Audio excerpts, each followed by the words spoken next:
Hello, c'est Sarah sur Westrack et aujourd'hui on se retrouve avec Pierre Saillet, président de l'association Artisans du Monde. Bonjour Pierre. Bonjour Sarah, bonjour aux éditeurs de Westrack.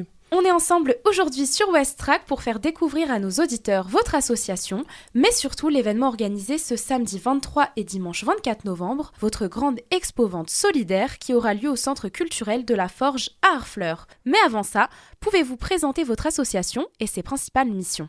Alors, l'association Artisans du Monde fête cette année ses 50 ans d'existence. Nous sommes organisés en fédération. L'association locale d'Harfleur existe depuis 1996 et nous remplissons notre activité sur 3 axes. Un axe commercial, il s'agit de faire une place aux produits des partenaires qui sont en Afrique, en Amérique du Sud et en Asie du Sud-Est, soit des produits alimentaires, soit des produits d'artisanat. Nous avons aussi un axe éducation. Il s'agit de faire comprendre aux plus jeunes les dysfonctionnements de l'économie mondiale et voir comment on peut essayer de lutter contre les inégalités. Et un 3e pilier, un 3e axe, qui est un axe de plaidoyer. Il faut entraîner les décideurs vers un changement des règles du commerce mondial.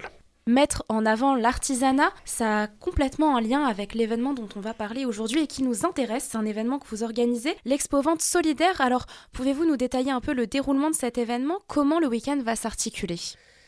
Nous accueillons nos amis, le grand public, pendant 2 jours, le samedi 23 novembre et le dimanche 24 novembre, de 10h à 18h30 sans interruption les 2 jours. La salle sera organisée de la façon suivante. Il y a différents stands, un stand alimentaire assez important parce qu'une partie de nos partenaires sont des agriculteurs, des stands plutôt d'artisanat, des décorations, jouets de Noël, un artisanat de métal découpé, des statues en bronze du Burkina Faso, des produits textiles aussi. Quels sont les objectifs de cette expo-vente solidaire ? Il s'agit de montrer notre solidarité aux milliers de familles qui dépendent du travail de nos partenaires. Ce sont des petits producteurs défavorisés qui s'organisent pour avoir une vie décente de leur activité. Donc le commerce équitable, c'est un ensemble de règles entre nous, consommateurs en France, et eux, producteurs dans différentes parties du monde, avec des règles comme un prix juste, une activité qui respecte la nature, la plupart des produits sont bio, et puis un engagement dans la durée vis-à-vis de ces gens-là. Il ne s'agit pas d'abandonner notre relation pour trouver moins cher ailleurs. Donc des enjeux de justice, quelque part. Cet événement aura lieu le week-end du 23 et 24 novembre. Alors, est-ce que vous pouvez préciser si c'est un événement gratuit ? Vous sembliez dire que ça s'adresse à tout public ?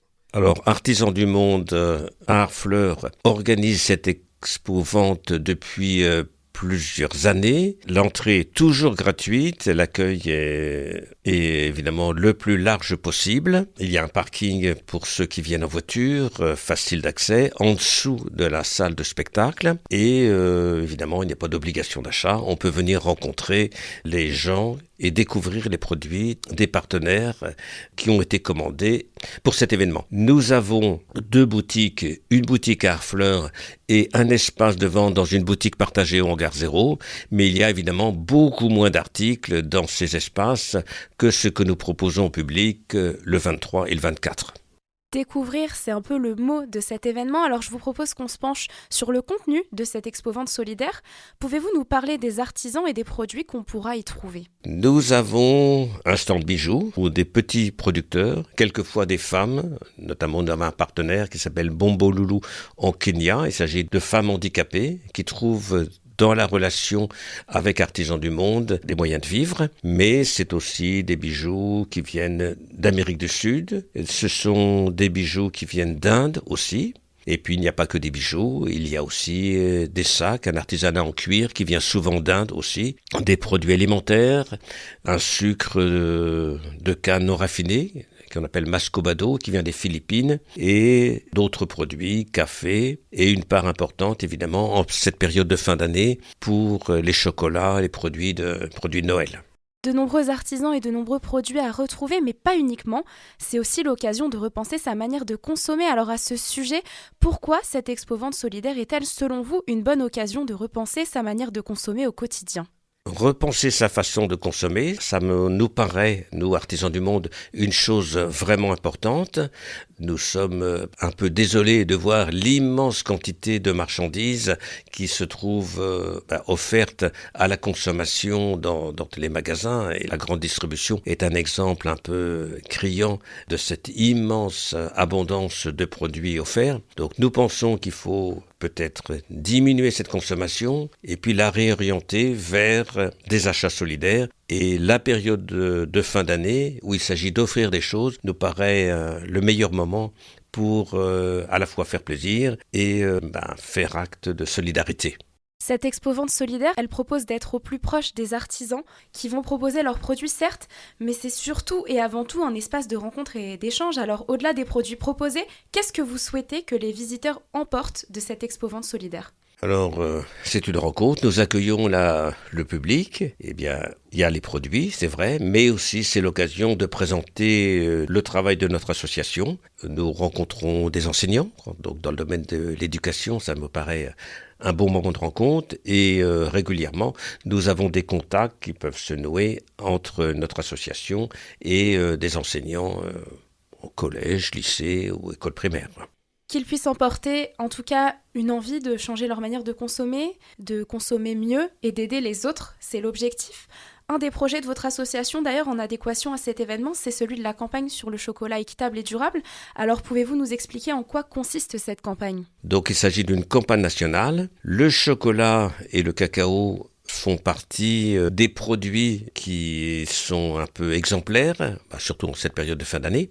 Mais la production de cacao, par exemple, est loin d'être exemplaire. Une immense quantité de producteurs et productrices vivent en dessous du seuil de pauvreté, avec moins d'1,20$ par jour, selon les chiffres de la Banque mondiale. C'est à peu près 50% de ces agriculteurs et agricultrices. C'est une production qui entraîne une déforestation très importante et c'est une production qui entraîne aussi le recours à un travail des enfants qui est évidemment une chose à bannir absolument. Alors pourquoi ? Tout est lié à la pauvreté des producteurs.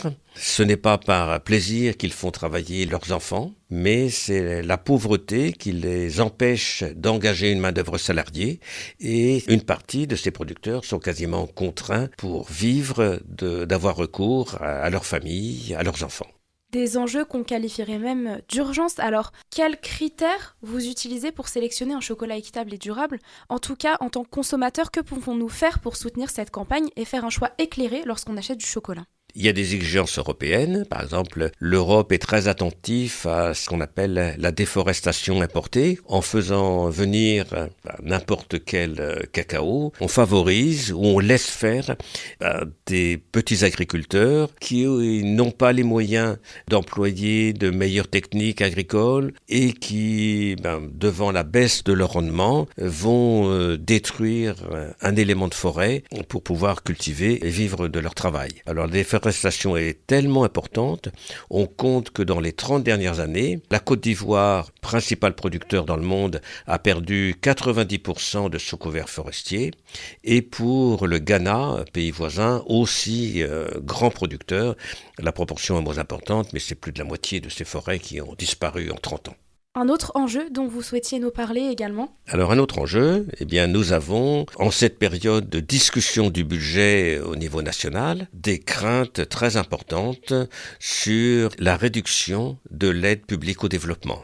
Alors c'est des sujets qui sont très importants pour nous, très très sensibles. L'aide publique au développement permet un soutien à des populations vulnérables dans plusieurs pays du monde. Les réductions dont on entend parler, qui ne sont pas décidées, mais qui vont être décidées dans les votes de l'Assemblée nationale prochainement, nous inquiètent beaucoup, nous, responsables d'associations de solidarité. Donc nous disons, si vous pouvez parler à votre député, si vous pouvez convaincre des décideurs de défendre cette aide publique au développement, faites-le, c'est très très important. Permettre de développer, c'est aussi enrayer tous ces enjeux et toutes ces difficultés pour les producteurs. Alors, adopter une consommation plus responsable, c'est un des nombreux défis abordés lors de votre événement, mais pas que, visiblement. Participer aux journées du 23 et 24 novembre, c'est aussi l'occasion précieuse d'informer et d'échanger sur ces enjeux. Ça sera aussi l'occasion d'acheter du chocolat équitable et durable. Alors, si vous deviez convaincre quelqu'un qui hésite à venir, qu'est-ce que vous lui diriez pour lui donner envie de se rendre à l'événement ?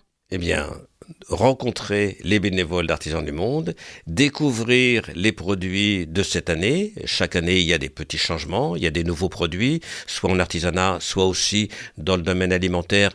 Et puis, faire acte de solidarité en faisant une part dans ses achats de fin d'année à ces produits qui sont tellement importants pour les petits producteurs.